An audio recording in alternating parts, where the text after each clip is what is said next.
Have you ever thought about what it means to wear someone else's skin? Not just pretending to be someone else, but actually becoming them? This is the story of Wei, a brilliant but lonely young woman with a past as twisted as the science she dabbles in. Her father, a medical researcher in China, was obsessed with creating a serum that could instantly heal damaged skin, a discovery that would change the world. But his experiment went horribly wrong. Instead of controlled regeneration, his skin grew uncontrollably, suffocating him in a living cocoon of flesh.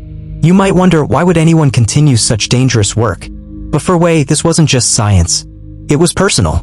She shared the same congenital defect as her father, a cruel mark on her face and neck that made her feel like she never truly belonged.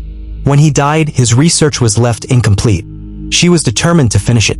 Years later, Wei was sent to live in New Zealand with her distant aunt and cousin, Angie. But Angie was everything. Wei wasn't popular, beautiful, cruel. She and her equally ruthless friends, Eve and Jasmine, made Wei's life a nightmare. The only person who ever showed her kindness was John, a severely disfigured homeless man who understood what it was like to be an outcast. Then came Paul, Wei's chemistry professor. He saw potential in her, but not for the right reasons. He gave her a research position, but only because he wanted to save his own failing career. When they couldn't perfect the serum, he cast her aside. Desperate, Wei stole rare corpse flowers from a nursery and made a breakthrough. She had done it, her father's serum worked. But before she could celebrate, her life took a bloody turn. One night, Angie destroyed the small shrine Wei had built for her father, smashing a precious photo in the process. That was the breaking point. In a fit of rage, Wei fought back, and in a moment of blind fury, she stabbed Angie through the eye. Now, you might wonder, what would you do if you made a mistake you could never undo? Wei panicked. But then she had an idea. A horrifying, brilliant idea. She cut off her own face, removed Angie's, and used the serum to become her cousin. With her face healed perfectly, no one suspected a thing. Wei had a new life, a new identity, and a perfect cover. But the hunger for revenge is never satisfied. She soon discovered that Paul had stolen her father's notes and planned to take all the credit for her discovery. Worse, he was preying on students, including Eve.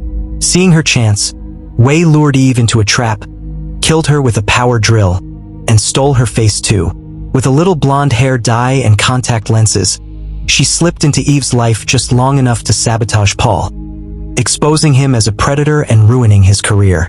The body count kept rising. When Angie's boyfriend accidentally fell to his death after realizing the truth, the police got involved.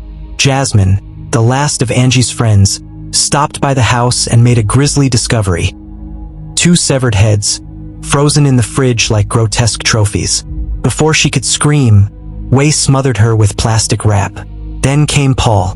Drunk, furious, and desperate, he confronted Wei.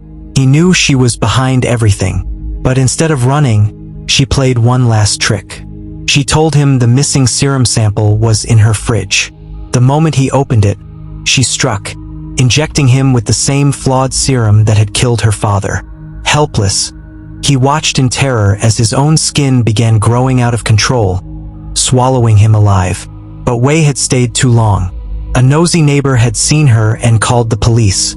She ran with nowhere left to go. She found John, sleeping in the subway, and begged him to hide her. But in her frantic escape, she made one fatal mistake.